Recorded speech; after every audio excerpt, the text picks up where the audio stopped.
What's up, idols? It's Cece Lesson 3. Welcome back to my channel and thank you so much for clicking on this video. We're back today with another juicy story time. Now, if you are a patron, the contents of this story will sound very familiar because I put this on Patreon Monday, Tuesday. But if you are from Patreon, there's a bit of this story that you haven't heard yet because we got an update. There's a crazy update at the end of this. We find out what happens next with this stalker. And for the patrons, I do have another story time exclusively for you coming this weekend. This story to me felt like a cautionary tale that should be a bit more public. But don't get me wrong, there are parts of this story that I still can't put on YouTube. So y'all know what I'm talking about, a wink wink. But this is the PG version of dating in Korea, hooking up in Korea, and then acquiring a stalker in Korea. If you enjoy these story times, please let me know by engaging with the video. Leave a like on the video. If you don't have anything to say, help drive up the engagement. Leave a comment that simply says for the watch. And subscribe if you haven't already because I do this for y'all. Also follow me on Instagram if you're interested in seeing what I do off of YouTube, or if you want to chat and slide in my DMs there. All right, so for this story time, we're gonna call her Liz. Liz moved to Korea and she's having a lot of fun meeting people, making friends, going on dates. She utilizes every possible tool to make friends and make connections. She goes to language exchange meetups, do blind dates. She uses Tinder, Hinge, and the like. And using these resources, she found a guy that she actually really liked, but problem was she wasn't really getting that energy reciprocated. He wasn't really replying back to her, and he also wasn't really making time or effort to see her. So she liked him. She wanted to keep that on the back burner, but she didn't want to put all her eggs in one basket. She said, listen, I'll keep you in mind if you ever get your shit together, but I'm not gonna let that stop me from getting to know other guys. So this sets up the stage for how she met this boy that would be her stalker. She was only looking for a hookup one night to ONS. Only if you're open mind.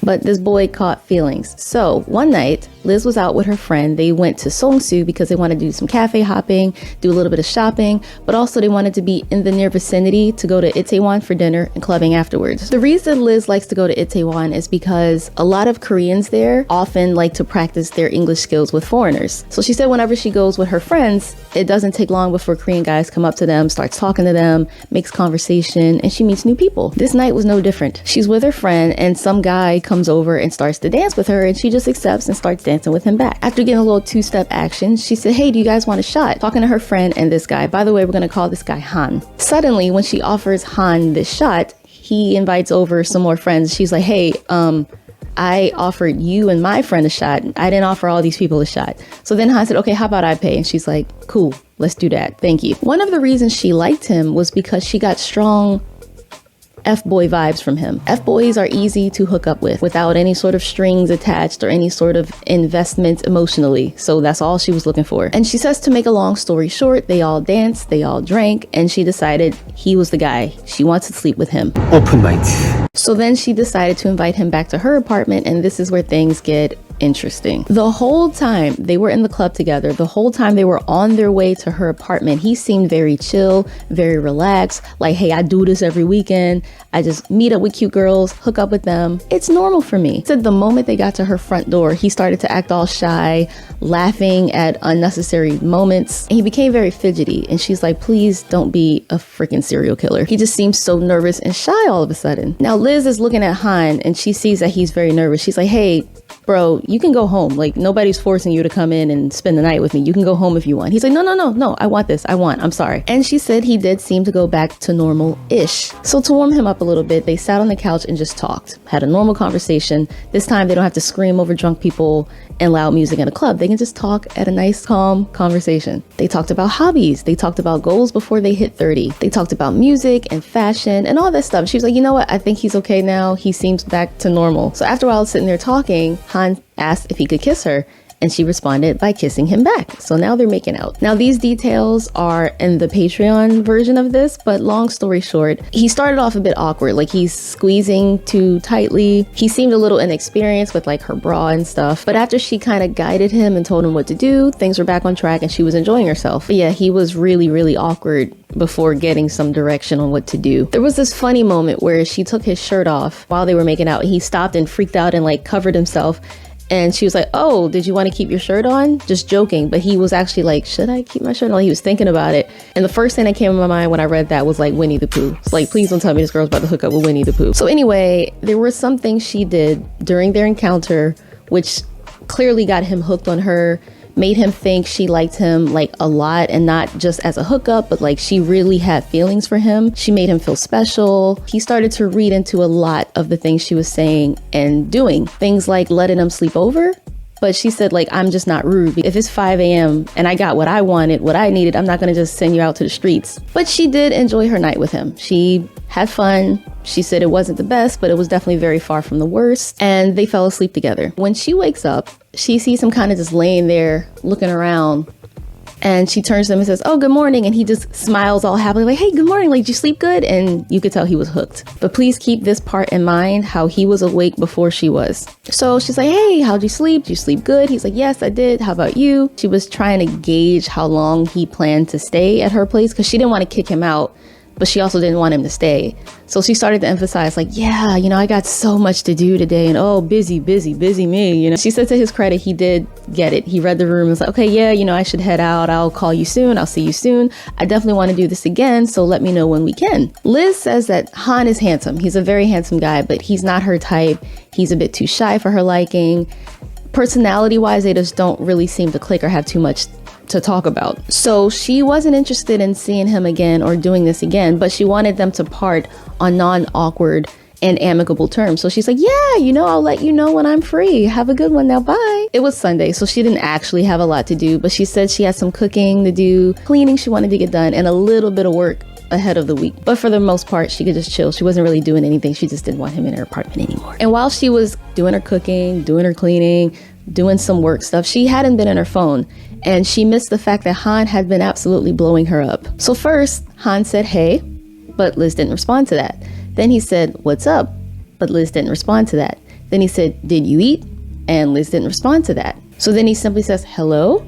And again, Liz didn't respond to that. But she's like, oh God, like she's not liking this because she felt like she did a pretty good job telling him, I'm going to be so busy today. So she was confused as to why he would be trying to blow her up, even though she said she was busy all day. Also, they had just seen each other a few hours ago, so not a lot has happened since then. Why are you already blowing me up? That's kind of how she felt. And it was at this moment that she wishes exchanging social media and contact information wasn't such a reflex for her in public settings. But like as soon as she meets a new person, she's like, oh, what's your cacao? Oh, what's your Instagram? Do you have TikTok? And now she's like, I need to stop doing that because it backfires like it's happening right now. And she didn't respond to any of those messages. So when the next day came and went and he didn't message her at all, she's like, okay, I think we're good. Bullet dodge. I think he gets it.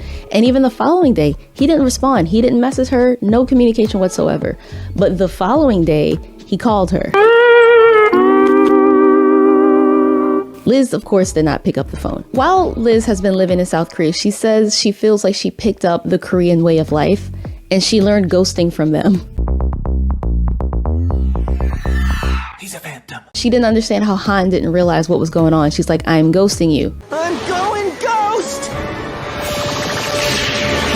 This is the Korean way of life. You guys ghost people all the time. I'm doing this to you. Surely you recognize what's happening here. So after she didn't pick up the phone call, he replied with a sad emoji. I thought what we had was special! But anyway, another whole week goes by. No communication from Han whatsoever. So she stopped thinking about him. She stopped worrying about it. And then he responds with an angry emoji. Then she's reminded, okay, I haven't blocked him yet. Maybe I should just go ahead and block him. So she blocked him and she believed naturally that was the end of that. But Han knows where she lives. So the next day, she was coming home from work and she saw Han at the subway station, like the exit near where she gets off to go to her apartment. And this is when she thought about the fact that it sucks that it's hard to hook up safely because if you go to his house or a hotel, motel, love motel, you risk being, you know, a spy cam victim. Molka. But then if you bring him to your place, then you risk being stalked because now he knows where you live. So when Liz sees Han, she decides to go straight up to him and ask, what are you doing here? He said he wanted to ask her something. So this is when she finally said, listen, I had fun with you. You're a great guy. We had a good time together, but it was just an ONS. One night to hook up. Do you not get this? I thought you do this all the time. That's how you acted. That's what you said. Ghosting, isn't it what you guys do? He's a phantom. This is when he says he thought it was more than that and he thought she had feelings for him. She's thinking, she said she didn't dare to say this out loud because nothing is more dangerous than a man with a wounded ego. So she's thinking this like, if I liked you, wouldn't I respond to your messages? Wouldn't I call you back? Wouldn't I try to make an effort to come and see you? Instead, I blocked you and I've ignored you. Why do you think I like you? Then she says, I met someone else, which is partially a lie, but partially true because she does have another guy that she likes a lot more. His name is Shihoon, but she calls him Hooney. More on this guy in a second. So when she told him I met another guy, she could tell that he didn't quite believe her. And she said, it's annoying because when you tell them the truth, it's not enough. But then when you lie, they don't believe you either. So like, what are you supposed to do? So she's about to walk away. She's like, take care. I hope you find what you need in life, but bye. Then he tries to show her something in his phone. And she's trying to get away from him. She's not to make a scene necessarily, but she's just walking away from him, not home because he would probably try to follow her there, but to a more public setting. So she's trying to head to E-Mart. But when she takes a glimpse at his phone, she sees what he was trying to show her. And it is a picture of Liz while she was asleep. Yeah. That morning when he was awake before her while she was still sleeping, he took a picture of her while she slept. Luckily, it was nothing inappropriate. It was just her face and her pillow like while she's asleep, but that's creepy. So this made her want to get away from him expeditiously. What could he possibly have thought showing me that picture of me asleep would do? Like, would it make me think, oh, he's such a sentimental guy?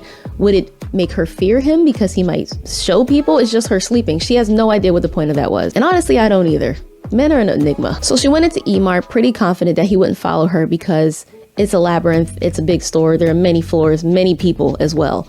And once she got in there, she called her friend, the one that went out with her in Seongsu and Itaewon when she first met Han in the first place. She explained to her friend exactly what's going on. So her friend said, wait there, I'm coming. And this is when the friend also reminded her, make sure you change the code to get into your apartment because he might have seen it that day. You know, he was standing there with you at the door as you went in. Her friend also offered like, hey, if you don't want to sleep in your apartment tonight, come back to mine. I totally get it. So they meet at E-Mart and they head over to her apartment. The friend is standing guard, making sure there's no one around who's gonna bombard her or try to sneak a peek, take a picture, take a video of what the code is. So she gets inside, and once she's inside, something just doesn't feel right. And she's like, listen, after that encounter I just had with him, can I just come back to yours? Which she already offered, so that's the plan. She's gonna sleep over at her friend's tonight. Now, coincidentally, the boy who she liked from the beginning, Shihoon, aka Hooney, she calls him Hooney. I'ma respect that that's her man's nickname. I'ma call him Shihoon. So Shihoon asks her how she's been, what's up? Where the hell have you been, Loka? She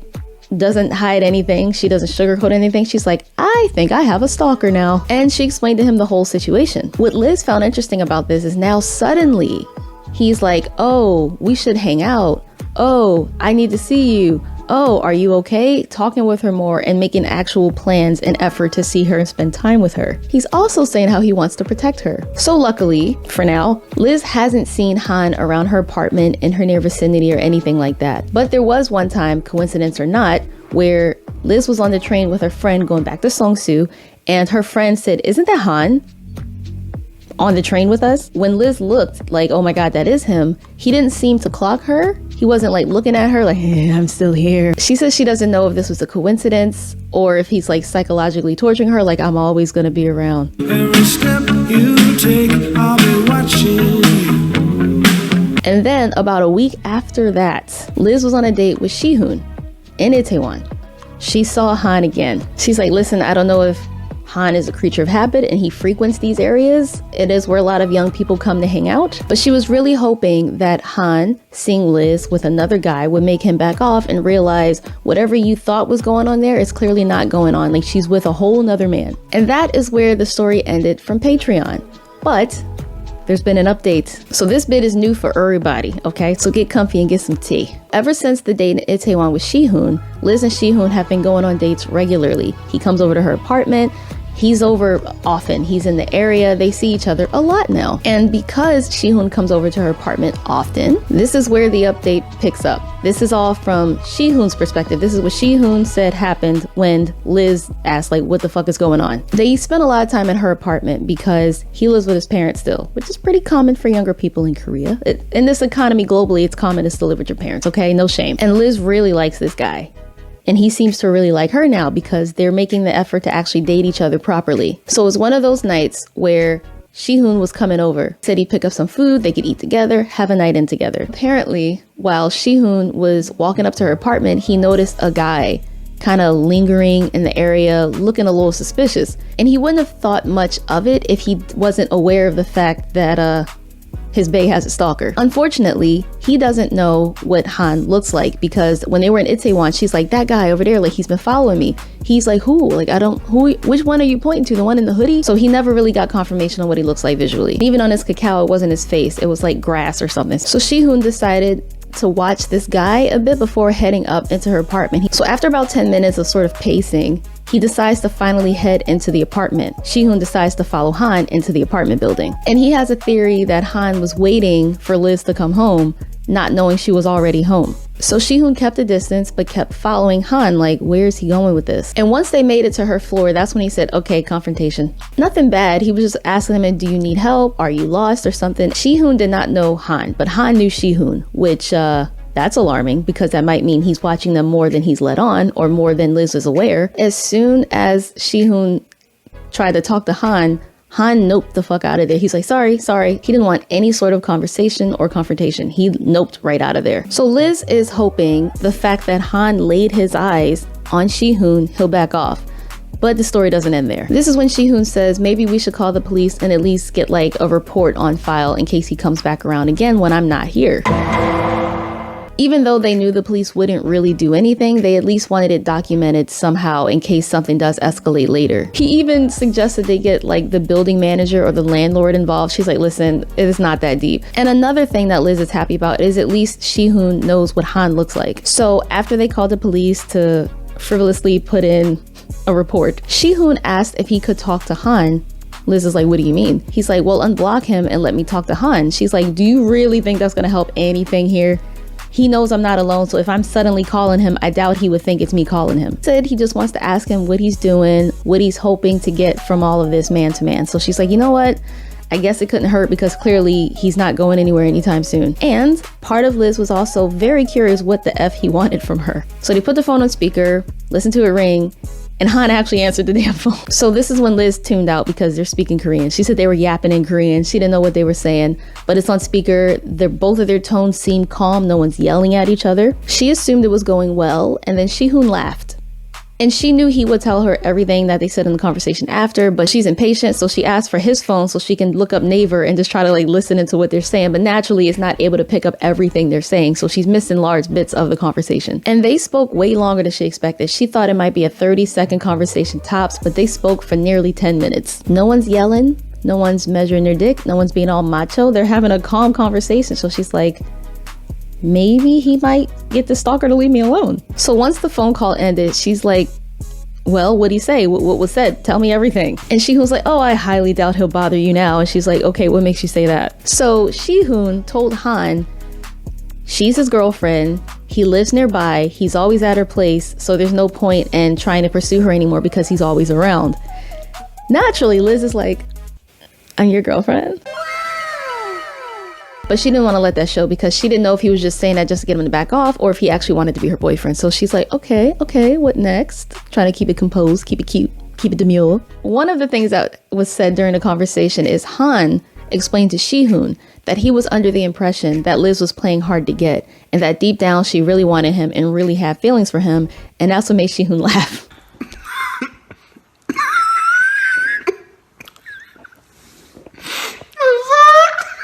And he thought, okay, being mean or aggressive would not de-escalate the situation. Let me be the bigger person and just try to calmly explain, like, listen, Liz was thinking a few weeks prior when he's like, oh, I thought you liked me. And she's like, if I liked you, wouldn't I pick up your phone? Wouldn't I make an effort to see you? Wouldn't I try to talk to you? Wouldn't I try to be in your near proximity? But for some reason, when Shihoon says it, it just registers. He's like, listen, if a girl likes you, she'd want to see you. She wouldn't tell you to leave her alone. She wouldn't block you. She wouldn't be seeing another guy. And what made Liz mad is because Shihoon said, listen, I understand you may have had a connection at one point, but that does seem to be in the past and we're together now. Liz is like, do not validate his delusions by saying we had a connection. We did not have a connection ever. It was one damn night. Open night. But what's funny, Liz said the way he was explaining Han's responses and reactions made it seem like he was a child or slow. And she started to get that vibe because what was he not understanding? So that is the latest. Apparently, Shihoon and Han had a conversation and Han seems to understand that she's not interested in him because if she was, she would make an effort to see him or talk to him or be with him and not be with a whole nother man. Maybe hearing that from another guy makes the gears click in his head. Who knows? This all just happened. So far, everything's good and calm and peaceful and normal again. And this is the last thing she said I just thought this was funny. But Hooney believes that Han gets it now. I hope he's right. I may be naive, but I can't explain it. I don't fear Han. I'm not scared for my life or panicked or anything like that. I'm just extremely annoyed. I thought men loved no-string sex, hookups, and intimacy without expectations or connections. Why was he being like this? I just don't understand. So yeah, that's the tea. That is the latest. I hope that's it. Honestly, I don't want this to keep like drawing out because I just want her to have peace. Liz girl, thank you so much for sending this in. If you guys want to send in your story time dating in Korea as a foreigner, email me at cclesson3@yahoo.com. If you want it to be for Patreon, you can let me know too. But these days, I think I can clearly tell what's a Patreon story and what's a YouTube story because of the detail you go in. If you guys are explicit and a little smutty, I gather it's for Patreon. If it's, PG and cleaned up a bit, then I know it's for YouTube. So I hope you enjoyed this story. Everyone, please try to be safe out there. What might be something to you might be registered as something completely different to another person. What you thought was just a hookup, this boy done fell in love with you. Please be careful. And if you like this story time and you want to check out more story times just like this, there's a playlist that's about to pop up on the end screen where we have so many. Some of my personal story times, some that you guys have sent in to me, some even from my friends. We out here living, sharing each other's experiences with each other. Thank you guys so much for watching. If you did, remember to like, comment, share, and subscribe. I will see you guys next time. Annyeong.